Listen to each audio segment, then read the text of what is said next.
Hello बच्चों, let's read this question. So the question says, name any two European managing agencies which control a large sector of the Indian industries. Describe any three functions performed by such agencies. यहाँ पे हमसे पूछा गया है कि European managing agencies के नाम बताइए और उनके मेजर फंक्शंस क्या थे. Let's see the key concept. Key concept is European agencies in Indian trade. India में यूरोपियन कंपनीज एंटर करती है in the year 1750s.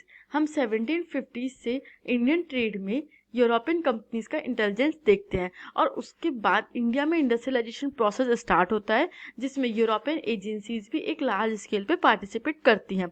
Let's see the answer.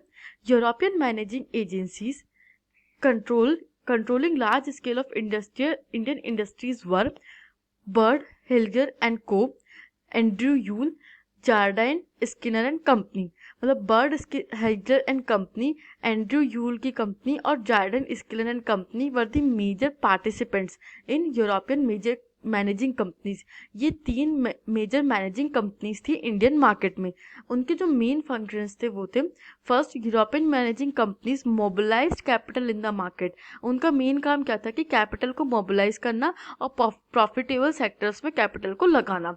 और सेकंड था, setup joint stock companies and manage them. इनका main second काम था कि ये जॉइंट स्टॉक कंपनीज को सेटअप करके उनको मैनेज करती थी. Third is the most instances Indian financiers provided the capital while the European agencies made all investments and business decisions. The European merchant industrialists had their own chambers of commerce which Indian businessmen were not allowed to join. अब जो managing companies थी ये most of the cases में क्या करते थे कि Indian financiers से पैसे लेके, कैपिटल लेकर के इन्वेस्ट करते थे प्रॉफिटेबल बिजनेसेस में और बिजनेस डिसीजंस लेते थे. जो यूरोपियन मर्चेंट इंडस्ट्रियलिस्ट थे इनके अपने चेंबर्स ऑफ कॉमर्स बने हुए थे.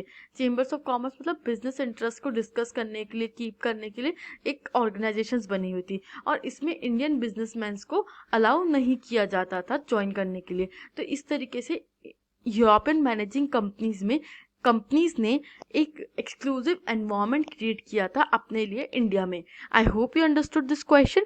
Thank you and best of luck.